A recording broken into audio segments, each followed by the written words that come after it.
Saludo a todos los oyentes de Radio María. Un día más, con la gracia del Señor, proseguimos el comentario del Catecismo de nuestra Madre, la Iglesia. Nos adentramos en el capítulo segundo de la primera sección. El capítulo primero, el capítulo anterior, tenía como título El hombre es capaz de Dios. Y en él se había hablado de el deseo natural que existe en nosotros de Dios, la capacidad que tenemos de conocerle a Dios racionalmente. Dios nos ha dado unas capacidades de conocerle. Y ahora, después de ese primer capítulo, el hombre es capaz de Dios, el segundo capítulo es Dios al encuentro del hombre. Más allá de esa capacidad natural con la que Dios nos ha creado para conocerle a Él, más allá de eso, Dios ha salido a nuestro encuentro. Es el tema de la revelación. Bien, el primer punto es el punto 50, que dice así: mediante la razón natural, el hombre puede conocer a Dios con certeza a partir de sus obras.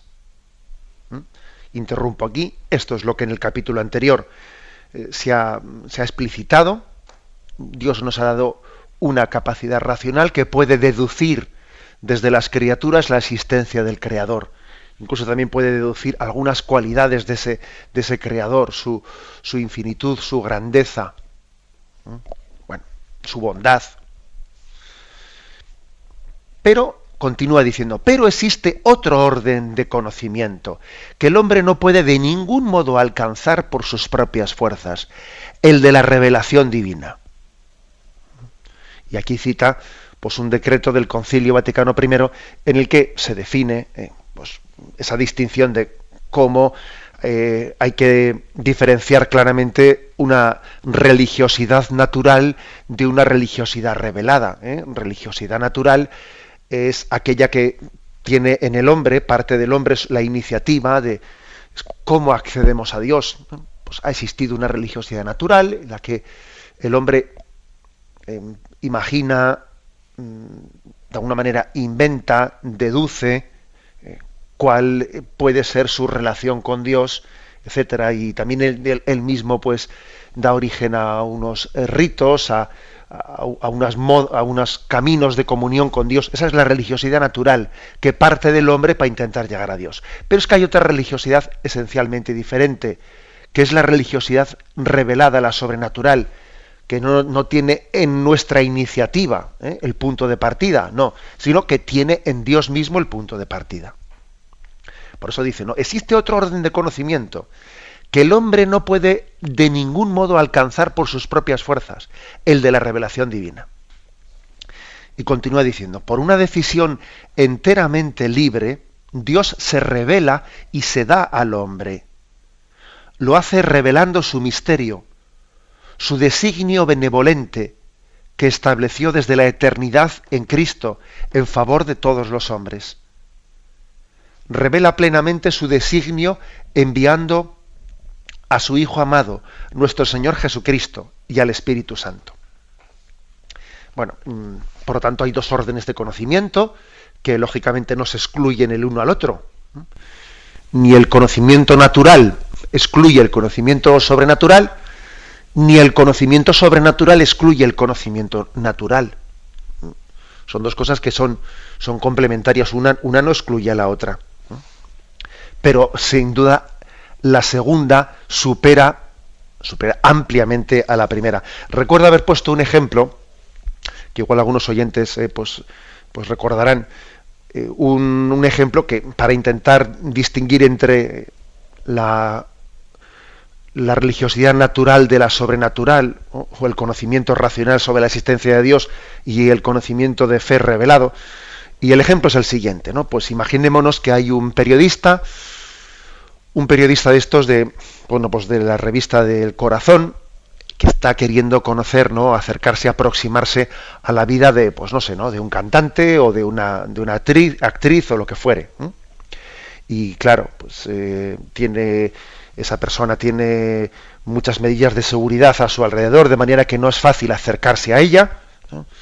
Y este periodista pues tiene cámaras con teleobjetivos de larga distancia en los que más o menos le saca fotos de aproximación en las que le ve entrando en un sitio, le ve entrando en el otro, hace cábalas, dice, ha ido a este sitio, quizás sea porque aquí vive alguien y además en ese portal vivía un abogado, igual ha ido a visitar a un abogado, igual tiene algún problema. Bueno, y de alguna manera elucubra, ¿no?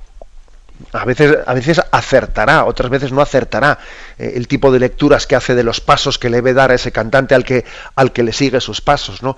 Ahora se le ha visto con una, igual es que está saliendo con ella, bueno, y cosas por el estilo, ¿no? Que de las cuales estamos muy acostumbrados. Y bueno, pues ese periodista un día regresa a su casa y cuando ya está cansado de la jornada suena el teléfono, lo atiende, ¿no? Y se lleva la gran sorpresa de su vida al comprobar que quien le llama, para su asombro, quien le llama es precisamente ese cantante o esa actriz al que él le estaba intentando seguir los pasos, ¿no? Y le dice, mira, fulanito, que me he enterado que quieres conocerme, que deseas conocerme, y yo también quisiera pues darme a conocer a ti. Y si te parece, si estás libre, vente a mi casa que cenamos juntos. Y claro, si es que parece un sueño, ¿eh? Se pellizcaría. Ese periodista se pellizcaría, me imagino, el brazo para ver si estaba soñando o inmediatamente, sin perder tiempo, va a casa, ¿no? Pues de ese cantante o de esa actriz y, bueno, pues comparte su intimidad. Él le habla de sus proyectos, le habla de su pasado, le explica muchas cosas que él no había llegado a comprender de su vida, le enseña su álbum de fotos, etcétera, etcétera, ¿no? Obviamente, son dos maneras de conocer la vida de ese cantante totalmente diferentes, ¿no? Esencialmente diferentes. Una la que él, ¿no? desde su pues digamos debilitada capacidad él intentaba, ¿no? abordar, y otra es la revelación, ¿no? entre comillas, la revelación de su vida que le hace. Bueno, este ejemplo, que como todos los ejemplos os digo, bueno, pues no se puede tampoco todo interpretar literalmente en la medida que lo aplicamos a Dios, pero este ejemplo nos sirve para decir, bueno, es que la revelación es una iniciativa de Dios que Él ha tomado, pues por amor, y que obviamente nos da una capacidad de conocer a Dios, pues esencialmente distinta, muy superior a la que teníamos antes. Este es, digamos, por eso dice, por una decisión enteramente libre. Dios se revela y se da al hombre. Una decisión enteramente libre. ¿Qué significa una decisión enteramente libre? Que Dios no estaba obligado a revelarse, que nadie le podía haber acusado a Dios de ser injusto porque no se revelase al hombre, porque no es exigible a Dios que su intimidad la comparta con nosotros. No es exigible. Es una decisión enteramente libre. Porque Él ha querido, por su voluntad, por su bondad, porque algunos dirían porque le da la gana, ¿no? Bueno, bien, la expresión le da la gana es una expresión que tiene muchos peligros de aplicársela a Dios, porque generalmente la expresión me da la gana suele ser más que indicativa de una voluntad madura, pues suele ser en nosotros, suele ser indicativa de, bueno, pues que más bien actuamos bajo el efecto de las pasiones, ¿no? Por eso aplicarle a Dios eso de porque le da la gana, vamos, digamos, porque es una decisión libre de su voluntad. Libre de su voluntad. Eso en nosotros tiene que provocar una respuesta de gratitud. Una respuesta de gratitud, ¿no? Y pues como iba a haber tenido, ¿no? Ese periodista, en ese caso hipotético que hemos puesto, una respuesta de gratitud tremenda, sobre todo porque cuando a los periodistas se les suele invitar a ese tipo de reportajes de exclusivas, es a tocateja pagando dinero. Pero es que en este caso, en el caso de Dios, se trata de que nos ha invitado gratuitamente, por pura dádiva suya, ¿no? a conocer su intimidad. Por eso yo diría, ¿somos conscientes de lo que supone la revelación de Dios? De su gratuidad. Bueno, pues yo diría que eso dependerá del sentido de gratitud, de cómo atendemos la palabra de Dios. El que es consciente es alguien que tiene hambre y sed de la palabra de Dios. Ahora, si alguien pues cuando escucha la palabra de Dios, cuando escucha la predicación o cuando se le dirige la predicación de la Iglesia, etcétera. Bueno, pues a ver si no nos enrollamos mucho, a ver si es cortito esto. Si está en esa actitud, posiblemente es que no tenga conciencia de lo grande y lo maravillosa que es que Dios haya revelado, que se haya descubierto. Como a veces se nos dice, ¿no?, a los sacerdotes cuando vamos a comenzar una misa, una boda, etcétera, ¿no?, y te dice algún familiar del novio o el novio mismo, le dice al sacerdote, será cortita, ¿verdad? Será cortita. Y es que después hemos quedado para sacar el reportaje de fotos y nos han dicho en el restaurante que no nos retrasemos mucho. Y te dice, será cortita, ¿verdad? Y luego él llega 20 minutos tarde a la boda. Bueno, permitidme la broma, pero ¿qué quiero decir con esto? Que hay indicios, ¿no? Indicios como, he dicho estos, ¿no? Pero otros indicios en los que dejamos patente que no tenemos conciencia de la maravilla de la revelación, que Dios te descubre, ¿no? Y tú estás diciendo que sea cortita mi boda y que el cura predique en 1 minutito y medio, ¿no? O sea, que si conocieses el don de Dios, si conocieses lo que es que Dios se te descubre, ¿cómo ibas a estar regateando 2 minutos y 3 minutos para que se te predique la palabra de Dios? ¿Cómo ibas a regatearlo? Bueno, o sea, que sí que deberíamos no únicamente escuchar esto como palabras bonitas, sino luego, aunque sea un poco meter el dedo en la llaga, meter el dedo en el ojo, después examinarnos de si tenemos hambre y sed, ¿no?, de acoger la palabra de Dios, de acoger la revelación de Dios que nos habla. ¿Te imaginas lo que es que Dios te esté hablando o que Dios te esté llamando y nosotros demos comunicando? Pues claro, estás hablando con otras cosas, ¿no? O estás atento a la tele o como a veces les pasa a los jóvenes, ¿no?, que van con los casquitos puestos por la calle. Entonces estoy a otra cosa, ¿no? Yo creo que el mayor sufrimiento de Dios tiene que ser el de quien se quiere revelar y ve que sus hijos no acogen su llamada.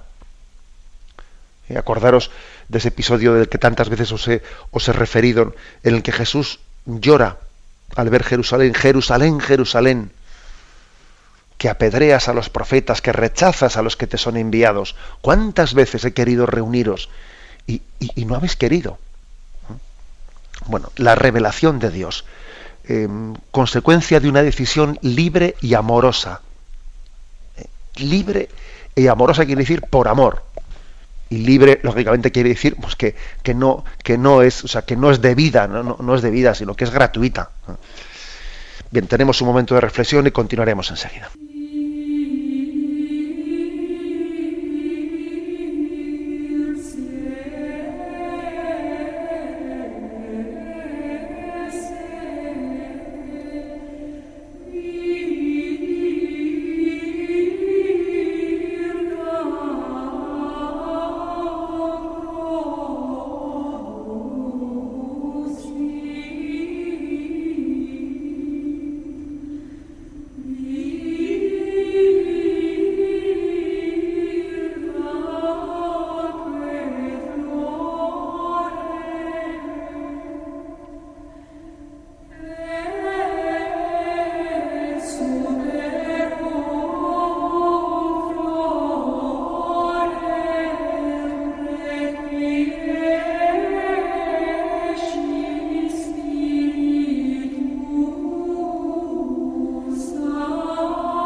Escuchan el programa Catecismo de la Iglesia Católica con Monseñor José Ignacio Munilla. Continuamos con la explicación del punto 50. Dios se revela al hombre, Dios se descubre, Dios ha hablado. No se ha quedado con los brazos cruzados viendo cómo sus hijos, sus criaturas, teníamos esa dificultad de conocerle y a veces estábamos como tanteando casi a ciegas, ¿no? Y no sin la capacidad de descubrir el verdadero rostro de Dios, ¿no? Bueno, por eso es el hablado, no se ha quedado con los brazos cruzados. Bueno, pues quisiera hacer alguna reflexión sobre las dificultades que también nuestra cultura, nuestro pensamiento tiene para aceptar esto.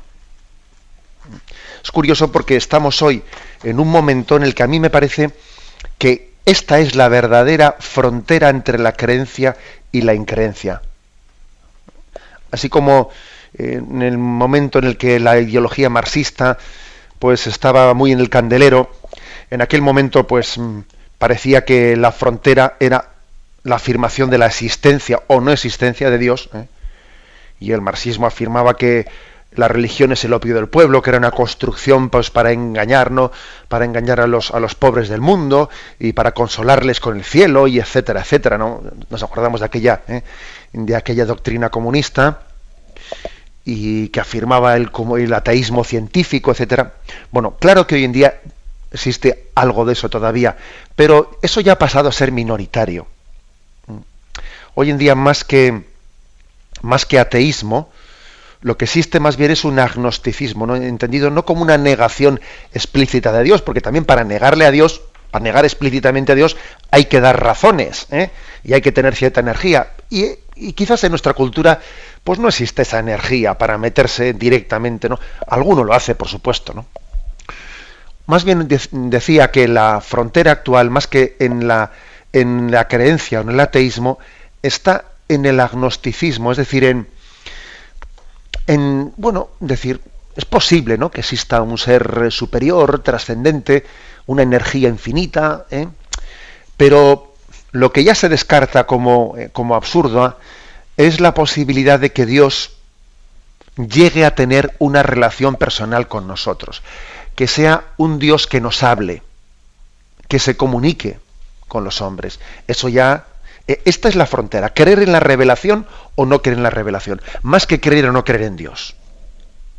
Bueno, es que claro, existe, Dios va a venir ante nosotros y nos va a hablar. Bueno, hombre, eso es una continuación moderna de la tendencia gnóstica que existió desde los primeros siglos en la Iglesia, una tendencia gnóstica a quien le repugnaba que los misterios trascendentes, sobrenaturales, sean presentados con la cercanía y la concreción propias de algo que está a nuestro alcance.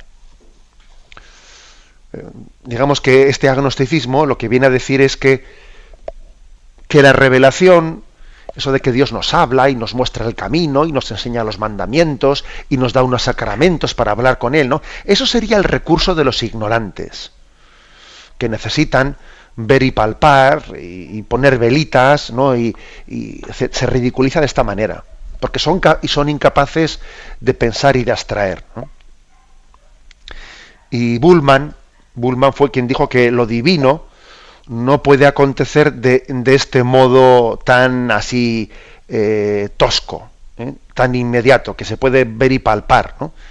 O sea, la tesis de Bullmann era que lo divino no puede acontecer de un modo humano. No, eso es imposible.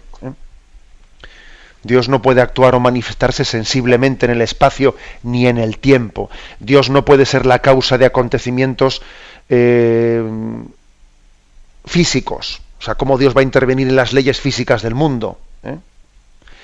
Es decir, todo esto, esta especie de gnosticismo y agnosticismo, ¿no?, que es una mezcla curiosa, conduce a una especie de filosofía del no acontecimiento, a una teoría en la que se niega sistemáticamente la posibilidad de que Dios intervenga en el mundo, de que Dios nos hable, de que Dios se encarne, de que Dios haga milagros, etcétera, etcétera. Desde el presupuesto de que Dios no puede manifestarse en la historia. Bueno, y ahora vamos a hacer una crítica a esta teoría, vamos a ver. Porque claro, se parte de esta mentalidad racionalista que alardea de que eso es un pensamiento más filosófico, más puro, que más desarrollado de la trascendencia, ¿no? Oiga, pero usted le va a decir a Dios lo que puede o lo que no puede hacer. ¿Es que usted le va a impedir a Dios ser Dios? Es que usted acusa, es curioso, ¿no? Usted acusa de que la religión está constriñendo la divinidad en un mensaje revelado. Y usted pretende, según sus esquemas ideológicos racionalistas, ¿no?, decir lo que Dios puede hacer o no puede hacer. Es que usted pretende limitar la libertad de Dios. Es que si Dios es amor, Él no puede hablarnos, porque usted lo diga, porque a usted le parezca eso cosa de gente ignorante, no sé qué. O sea, es curioso, ¿no? O sea, que a veces no le dejamos a Dios ser Dios.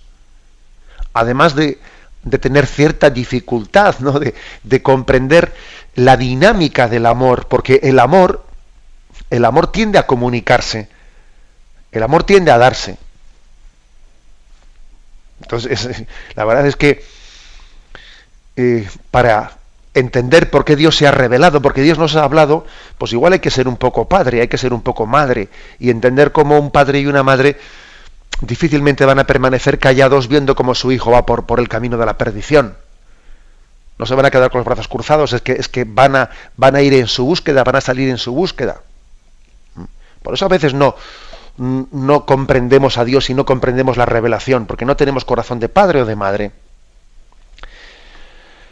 Por lo tanto, no solo Dios es libre para poder revelarse, no solo es una potestad suya, sino que además es que es perfectamente coherente con la imagen de Dios, amor, que la revelación nos ha comunicado. ¿Hay algo más comunicativo que el amor? Y nos atreveríamos a decir que ese rechazo de la revelación a la posibilidad de que Dios se revele, en el fondo esconde una resistencia del hombre al amor de Dios. Es la desconfianza hacia lo que Dios quiera decirnos, hacia los caminos que Él trace, ¿no?, para que lleguemos a Él, como diciendo, mira, no me marques el camino muy concretito, porque yo quiero ser más bien cabra que oveja y yo iré por donde me parezca. El rechazo de la revelación esconde la sospecha de que Dios viene a robar nuestra libertad o a robar nuestra autonomía o a impedir nuestra felicidad. Es no fiarse de Dios. Y bueno, y frente a esto nosotros lo que afirmamos es que la libre decisión de Dios de revelarse es consecuencia de su amor, de un amor apasionado, que le lleva a implicarse en la historia, que aquello que dice, creo que es alguna poesía o algún himno litúrgico del tiempo de Navidad, que dice, el amor no soporta el silencio, el amor es comunicativo. Siempre es necesario, ¿no?, que alguien tome la iniciativa, y claro, la iniciativa parte de Dios. Acordaros del texto de Juan 15:16, no sois vosotros los que me habéis elegido a mí, sino que soy yo quien os he elegido a vosotros. Bueno, en resumen, que la revelación es posible porque Dios es libre y Dios es infinitamente misericordioso. Infinitamente misericordioso. La divina misericordia, expresada en el corazón de Cristo, sobre todo consiste en que Dios se revela a nosotros por amor. Por eso fijaros que el domingo de la divina misericordia es el domingo en el que se proclama el Evangelio de Tomás. Mira mis llagas, mira las llagas de mi mano, mira mi costado abierto y no seas incrédulo sino creyente. Es el domingo de la divina misericordia, es el domingo en el que se subraya la revelación de Dios. Dios se descubre a los incrédulos, Dios se descubre a los que no terminan de abrirse, ¿no?, pues al amor de Dios. La divina misericordia, misterio del domingo in albis, del segundo domingo de Pascua, es la revelación de Dios. Dios viene de lo alto. Su resurrección, la resurrección de Cristo, es exactamente lo que el hombre necesitaba, ¿no?, pues para saciar su deseo de plenitud, de felicidad, de eternidad. Ha existido también algunas dificultades, ¿no?, otras dificultades para acoger la revelación. Dificultades de nuestro pensamiento racionalista, etcétera, etcétera. Bueno, una dificultad es la de entender que nosotros que nosotros no tenemos dentro de nosotros mismos lo que necesitamos para la felicidad, sino que nos viene de lo alto. Y entonces ha existido tendencias, y existen tendencias teológicas que vienen a decir que la revelación, bueno, vamos a ver, la revelación, pues no, bien, de acuerdo, vamos a conceder que sí que existe la revelación, pero la revelación no es que Dios te diga, que venga del cielo a decirte cosas que tú no tenías o que tú no tuvieses ya dentro de ti mismo, ¿no? Y se pretende explicar que la revelación es que Dios te hace caer en cuenta de lo que está dentro de ti. Incluso se pone la famosa imagen de Sócrates, que Sócrates que explica el conocimiento de la verdad en base a lo que es el oficio de la comadrona, de la partera, que del mismo modo que la comadrona no introduce al niño en el seno de la madre, sino que le ayuda para que sea ella la que lo dé a luz, así Sócrates pretendía, o sea, decir que la verdad está dentro de ti y que bueno, el filósofo lo que tiene que hacer es hacer de partera, sacarte la verdad que tienes dentro de ti. Bueno, esto es lógico que lo dijese Sócrates antes de Jesucristo, porque él como filósofo que es, no conoce la revelación que viene de lo alto. Pero es que nosotros entendemos que la revelación que viene de lo alto, es decir, es que el Hijo de Dios es el Verbo de Dios encarnado, Jesucristo es el Verbo de Dios encarnado, y eso no está dentro de ti, eso no eres tú el que lo das a luz, es que viene de lo alto. Y la revelación está infinitamente por encima de tus capacidades. Que de lo contrario, fijaros bien, si se acepta eso, se confunde la teología con la filosofía, se confunde la revelación de Dios, el Evangelio, la palabra de Dios, con tu propio pensamiento, porque claro, si la palabra de Dios lo que hace es venir a que tú descubras cuál es tu pensamiento, lo que tienes dentro de ti, pues entonces, vamos a ver, entonces la Biblia eres tú, la Biblia eres tú, y en el fondo tu pensamiento, tu filosofía es pues la propia revelación. Entonces, este tipo de teorías que por desgracia se han dicho y se dicen y se difunden pues por algunos teólogos que no están en comunión con el magisterio de la Iglesia, y también los obispos tenemos que hacer, ¿no? Pues esa denuncia y poner el dedo en la llaga. Este tipo de explicaciones vacía de su contenido el concepto de la revelación, porque si la revelación ya no es la palabra que Dios me dirige a mí desde lo alto, sino que es descubrirme yo a mí mismo y lo que yo tengo dentro de mí, oiga, pues entonces confundimos la revelación con la introspección. Claro, y confundimos al teólogo con el filósofo, lo confundimos. Bueno, esta es una de las dificultades para entender bien hoy en día el concepto de la revelación. ¿Alguna otra dificultad que también existe? Pues bueno, el hecho de que existen también concepciones que dicen, claro, es que ¿cómo Dios se va a revelar? ¿Cómo Dios va a hablar a un pueblo concreto, al pueblo de Israel, ¿no? ¿Y por qué Dios no se revela a todo el mundo? Claro, eso va en contra del igualitarismo. Eso es una discriminación, porque claro, ¿por qué tenemos que creer que Dios se reveló a los israelitas y no a los chinos? ¿Y por qué no se reveló primero en Bilbao? Vamos a ver, ¿por qué no? Bueno, perdóname la broma, ¿no? Pero claro, es decir, tenemos hoy en día una especie de dogma, ¿no?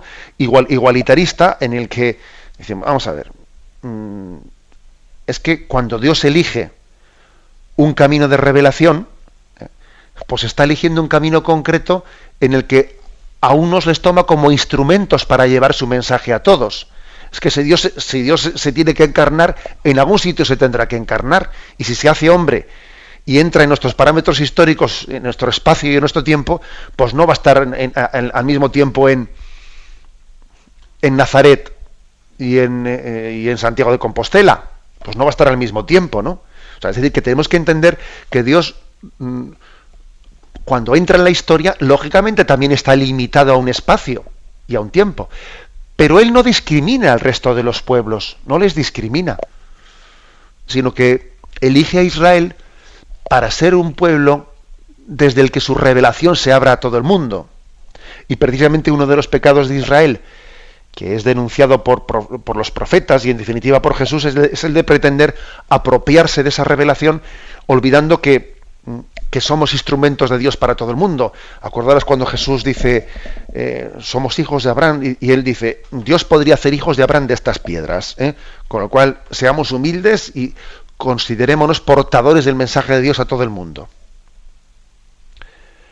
Porque, claro, algunos acusan diciendo que el creer en la revelación, el creer en que Dios nos ha hablado y que pues los cristianos y los judíos somos el pueblo de la revelación de Dios, el creer tal cosa, claro, eso te lleva a la intolerancia, porque entonces tú posees la verdad. Y como la verdad la posees tú, los demás no poseen la verdad. Y entonces el creer en la revelación es fuente, según estas personas, ¿no? Según estas interpretaciones, es fuente de conflicto. No, mire usted. No es verdad que la creencia en la revelación sea la fuente de los conflictos o de las intolerancias. No es verdad. Es que nosotros no creemos que poseamos la verdad. Más bien lo que pensamos es que es la verdad, es Dios el que nos posee a nosotros y nos tomará como instrumentos suyos para llevar su salvación a todo el mundo y para id y predicad el Evangelio, id y bautizad, id y proclamad mi palabra. Y eso no nos lleva, en absoluto nos debe de llevar a un sentido de, pues no sé, de estar como seguros de nosotros mismos, sino de sentir una gran responsabilidad de que Dios nos haya elegido como instrumentos suyos para todos. O sea, luego, no es verdad que la revelación sea como una semilla de intolerancia, no es verdad. Pero al mismo tiempo también la existencia de la revelación nos tiene que hacer caer en cuenta que no podemos equiparar todas las religiones. No, pues porque Dios se ha revelado por un camino concreto. Y todas las religiones no son reveladas, no. Porque Dios se ha revelado en Jesucristo y Jesucristo es la única revelación de Dios. Y eso no supone despreciar nada, pero supone distinguir claramente. Bien, tenemos un momento en cuenta en la que se nos dice que Dios se ha revelado, lo hace revelando su misterio, su designio benevolente que estableció desde la eternidad en Cristo en favor de los hombres. Bueno, quisiera fijarme en ese término, revelar un misterio. Revelar un misterio. La palabra misterio nosotros solemos a veces referirla, pues eso, ¿no? A las películas de miedo, a los ocultismos y, bueno, lógicamente no va por ahí la cosa. Misterio, en el sentido teológico, designa lo que rebasa al hombre en su capacidad de conocimiento. De alguna manera es algo que al hombre le atrae, pero que al mismo tiempo le supera. Considerar algo como un misterio significa, por una parte, reconocer la gran atracción y la necesidad que tengo de ello, pero por otra parte es renunciar a disponer de ello, porque eso sería una expectativa indebida. O sea, yo no puedo meter algo que es misterioso, que me supera infinitamente, no puedo yo pretender meterlo en una jaula y tenerlo controlado. Pues no.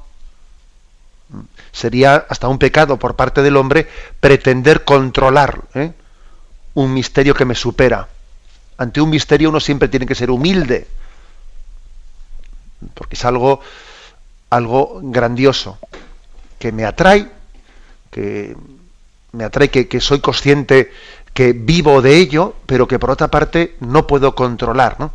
Por ejemplo, cuando decimos Dios revela su misterio, no le entendemos en el sentido, ahí va, ya está revelado, ya no tiene ninguna gracia, no era como cuando hay un acertijo y entonces a ver si, y en cuanto que te dan el resultado del acertijo, ya deja de tener ya ningún misterio, porque ya te han explicado el mecanismo y se acabó el misterio. No es en ese sentido en el que hablamos de que Dios se revela su misterio, porque el misterio está continuamente manifestándose y siempre es nuevo. No es como una cábala que te dan la fórmula y es el jeroglífico egipcio, ¿no? No.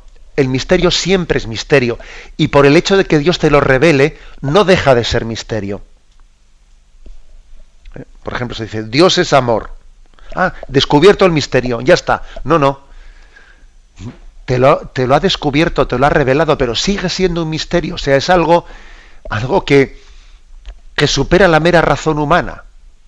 Sigue siendo algo increíble, no sigue siendo algo impactante. Es misterioso. En ese sentido, la revelación es como un pequeño adelanto de la visión beatífica en el cielo. Un pequeño adelanto en el que en el cielo tendremos toda la eternidad, ¿no? Pues para contemplar un misterio que no agotaremos nunca, nos quedaremos siempre cortos, ¿no? La eternidad se va a quedar corta para gozar de la visión de Dios. Y ahí, por lo tanto, ¿no? ese término. Lo hace revelando su misterio, su designio benevolente, etcétera. A ver, también quisiera hacer como una pequeña aquí exégesis del término designio de Dios, etcétera, ¿no? Se dice Dios dispuso en su designio. Bueno, vamos a ver, la palabra designio o la palabra Dios dispuso revelarse, fue su designio a lo largo de los siglos, etcétera. Quizás nos suene como a una especie de decisión como si no fuese voluntaria, como si fuese una especie de, bueno, estaba escrito en los tiempos, como si fuese una especie de algo que no había más remedio que fuese así, ¿no? Era el designio, estaba escrito en las estrellas, como se dice, ¿no? Estaba escrito en las estrellas. Bueno, tenemos que intentar purificar esas reminiscencias que tienen en nosotros estos términos, ¿no? Designio, disposición, etcétera, parece que son cosas un tanto frías, como si fuesen cosas de energías, ¿no? En vez de ser decisiones personales. No, la palabra designio, la palabra Dios tuvo un designio de revelación, hay que referirla siempre a que Dios libremente así lo ha querido, porque nos ama. A que Dios te ha conocido personalmente, y porque te ha conocido personalmente te ha hablado. ¿Os acordáis de esa sorpresa de Zaqueo? Que se enteró de que pasaba por allí Jesús, y entonces, bueno, tenía esa curiosidad, ¿no? Tenía esa atracción de decir, este hombre del que tanto se habla, voy a verle pasar, ¿no? Y se subió al árbol, porque era bajo de estatura. Y la gran sorpresa de Zaqueo es que él estaba curioseando a ver quién era ese Jesús, y de repente cuando pasa por allí, ese Jesús levanta los ojos y le dice, oye Zaqueo, baja que hoy me tengo que hospedar en tu casa. ¿Pero cómo? ¿Me conoce o qué? ¿Y cómo sabe mi nombre? O sea, la gran sorpresa de Zaqueo es que él se pensaba que buscaba y era Jesús el que le estaba desde hace tiempo buscando a él. Esto es la revelación, ¿eh? No hablemos en conceptos abstractos. O sea, la revelación es que Dios te conoce a ti y te habla. Ahí va, y Zaqueo, esa es su gran sorpresa, pero si es que este hombre, ¿quién le ha hablado de mí? ¿De qué me conoce? Y además dice que quiere venir a mi casa, y entonces Dios viene a tu casa, entra en tu casa. Esa es la revelación. Por eso digo que esos términos como tenemos un castellano bastante limitadito, que lo solemos hablar en unos términos, pues a veces que son, bueno, que no utilizamos muchos términos, quizás nos suenen un poco lejano de hablar del designio, la disposición divina de la revelación. Bien, de acuerdo que tenemos que entender bien esos términos, pero yo te conozco, yo desde toda la eternidad te he amado, te conozco por tu nombre, y por eso te hablo a ti personalmente, ¿no? En una revelación que al mismo tiempo pues se da a un pueblo, se da al pueblo de Israel, se pone en manos de la Iglesia como depositaria de esa revelación. Y finalmente termina diciendo, revela plenamente su designio enviando a su Hijo amado, nuestro Señor Jesucristo, y al Espíritu Santo. ¿Os acordáis de esa parábola del Evangelio, que el dueño de la viña que va a cobrar las rentas de la viña y manda un enviado y no le hacen caso, manda otro enviado y le apalean, manda otro, y dice, bueno, mandaré a mi hijo, a mi propio hijo, a él le escucharán. Y resulta que envía a su hijo, y dice, mirad, aquí viene el heredero, le matamos y nos quedamos con la viña. O sea, es decir, que la revelación al final es, te envío mi hijo para que él te hable. Ya no te voy a hablar a través de intermediarios. La cumbre de las revelaciones, voy a ir yo a hablar contigo. Te estoy mandando enviados y digo, pero ¿qué pasa? Es que la intermediación no funciona, o ¿cómo es posible que te mande a alguien o es que se ha distorsionado lo que yo le dije a ese que te dijese, o tú lo has entendido mal? Bueno, voy a ir yo, voy a ir a hablarte en persona. Y esa es la encarnación de Jesucristo, en la que se lleva a cabo el misterio de la cercanía de Dios. Bueno, pues es en Jesucristo. Jesucristo es el revelador del Padre. Y al mismo tiempo también el Espíritu Santo es el revelador del Padre y de Jesucristo. Por eso tenemos que, en ese misterio de la Santísima Trinidad, cuando veamos al Padre, mejor dicho, cuando veamos a Jesucristo, en Él vemos al Padre, dice el Evangelio de San Juan. Nadie ha visto al Padre, pero quien ha visto al Hijo, ha visto al Padre. Y lo mismo diríamos del Espíritu Santo, ¿no? Que el Espíritu Santo es el que en este momento actualiza la presencia de Jesucristo a través de los misterios sacramentales y de la vida de la Iglesia. Por eso digamos que quien ha recibido al Espíritu Santo ha visto al Hijo, y quien ha visto al Hijo ha visto al Padre. Esta es como la cadena de revelación. Bien, lo dejamos aquí. Hemos explicado este punto 50, con el que se inicia el capítulo Dios al encuentro del hombre. Damos paso a la intervención de los oyentes. Podéis llamar para formular vuestras preguntas al teléfono 917-107-700. 917, una pregunta que hizo un oyente sobre qué significaba Domingo in Albis. Bueno, pues lo he consultado. El Domingo in Albis se refiere desde luego al segundo domingo de Pascua. Al segundo domingo de Pascua, en el que termina la octava de Pascua, que también es el domingo de la Divina Misericordia. Y parece ser que la palabra in albis, que no hace referencia a las albas, a las túnicas blancas con las que los bautizados se habían revestido en la vigilia pascual, y que iban toda la semana, toda la octava de Pascua, vestidos con esas túnicas blancas. Con esas túnicas blancas hasta que terminaba la octava de Pascua, en ese segundo domingo de Pascua. Parece ser, por lo que he leído por ahí, que la cosa viene de ahí. Luego nuestro refranero ha cogido ese término que se dice quedarse in albis, quedarse in albis, que es lo mismo que me quedé en blanco.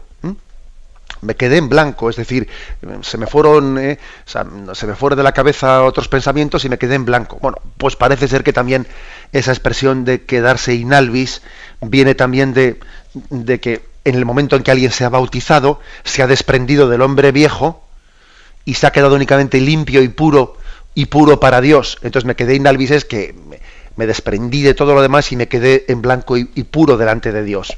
Bueno, pues nada, aquí también las preguntas de los oyentes sirven para investigar un poco. Damos paso a un siguiente oyente. Buenos días. Hola, buenos días. Buenos días, sí, le escuchamos, adelante. A ver, monseñor, a ver si me puede solventar una duda. Mire, yo no creo en el infierno y le digo el porqué. Dios nos hizo a su imagen y semejanza. Uh-huh. Entonces, Dios es amor infinito, es misericordia infinita y es perdón infinito. Todo Él es infinito. Yo me imagino, como padre que soy, cuando hago un acto de amor, pues con mis hijos o de perdón, eso lo multiplico por el infinito y vamos, es bárbaro.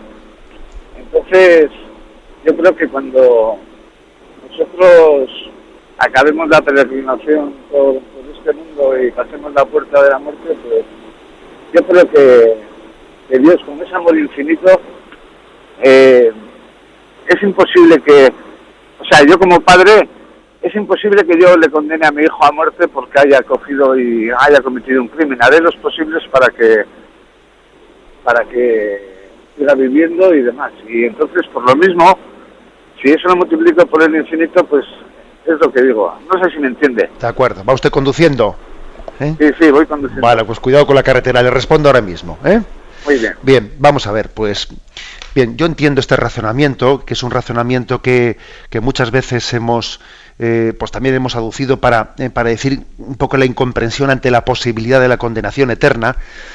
Yo creo que la mejor respuesta que le puede dar al oyente está en lo que hoy mismo estamos explicando, en la revelación. O sea, Dios ha revelado también los misterios del más allá de la vida. En los evangelios se nos habla de la posibilidad de la salvación y de la condenación del hombre. Y además no se habla en algún texto que no sea muy claro sino que se nos habla en distintos textos y con mucha claridad de la posibilidad de la salvación o de la condenación. O sea, por ejemplo, ¿no? Pues el famoso texto del juicio final: tuve hambre y me disteis de comer, o tuve hambre y no me disteis de comer. Bueno, es decir, uno se abre ante la revelación diciendo: primero, Dios sabe más. Yo no puedo establecer lo que a mí me parece, ¿no? Lo que me parece que es razonable o no es razonable. Primero Dios se revela, y entonces mi pensamiento y mi reflexión tiene que partir a partir de la revelación de Dios. Pero parto del dato, y el dato es ese. Alguna reflexión más, ¿no? Para que partiendo del dato de la revelación, porque es que, ojo, yo ya parto de ahí, parto de que Dios nos ha hablado de que existe la posibilidad de la condenación. Ahora, para ayudar a entender eso, claro, el oyente ha dicho: es que yo no me imagino condenándole a mi hijo. Es que posiblemente tampoco Dios se imagine a sí mismo condenando a sus hijos. El catecismo de la Iglesia Católica dice que la condenación hay que entenderla como una autoexclusión nuestra del don de Dios. O sea, no es una decisión arbitraria que Dios dice: mira, me has enfadado y te voy a condenar. No, la condenación es que uno, utilizando perversamente de su libertad, se autoexcluye de la salvación de Dios. Es que si tú no quieres salvarte, no te puede salvar ni Dios. Y como el oyente, ya sé que es una frase fuerte, pero la repito, es que si uno no se deja salvar, es que no le puede salvar ni Dios. Y siguiendo el ejemplo que ha puesto el oyente de su hijo, ¿no puede ocurrir también acaso que un padre le da lo mejor a su hijo y su hijo lo rechaza?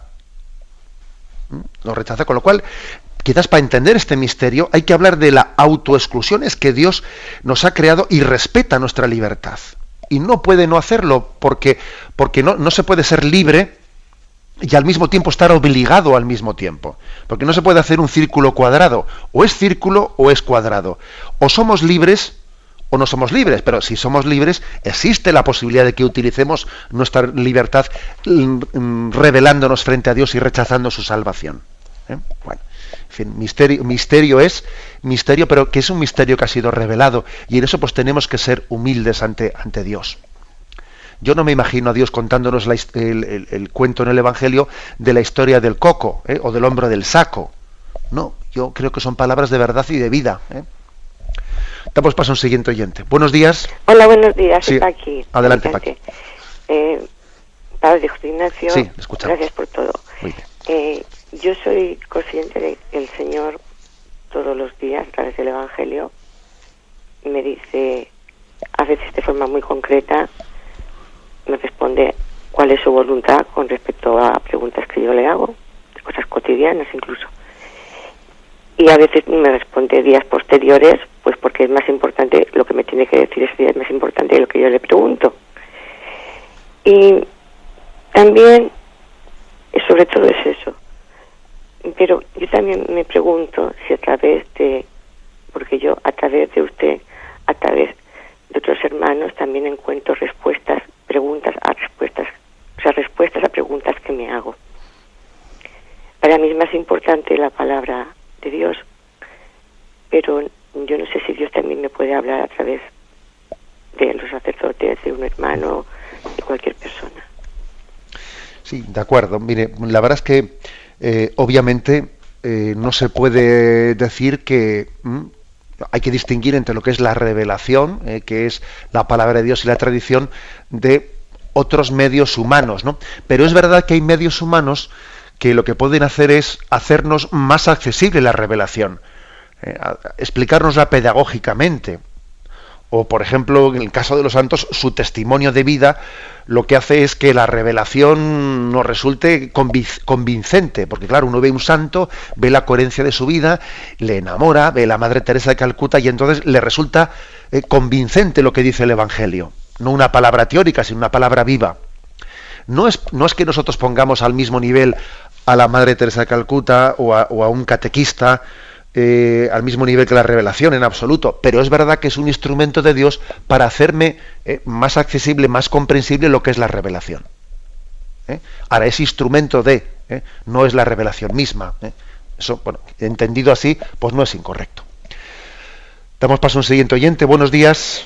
Buenos días, monseñor. Sí, adelante, le escuchamos. Pues mire, estamos unas amigas y unas decimos, yo por ejemplo digo, hay que pedir a través de nuestros difuntos para que intercedan ante Dios por nosotros.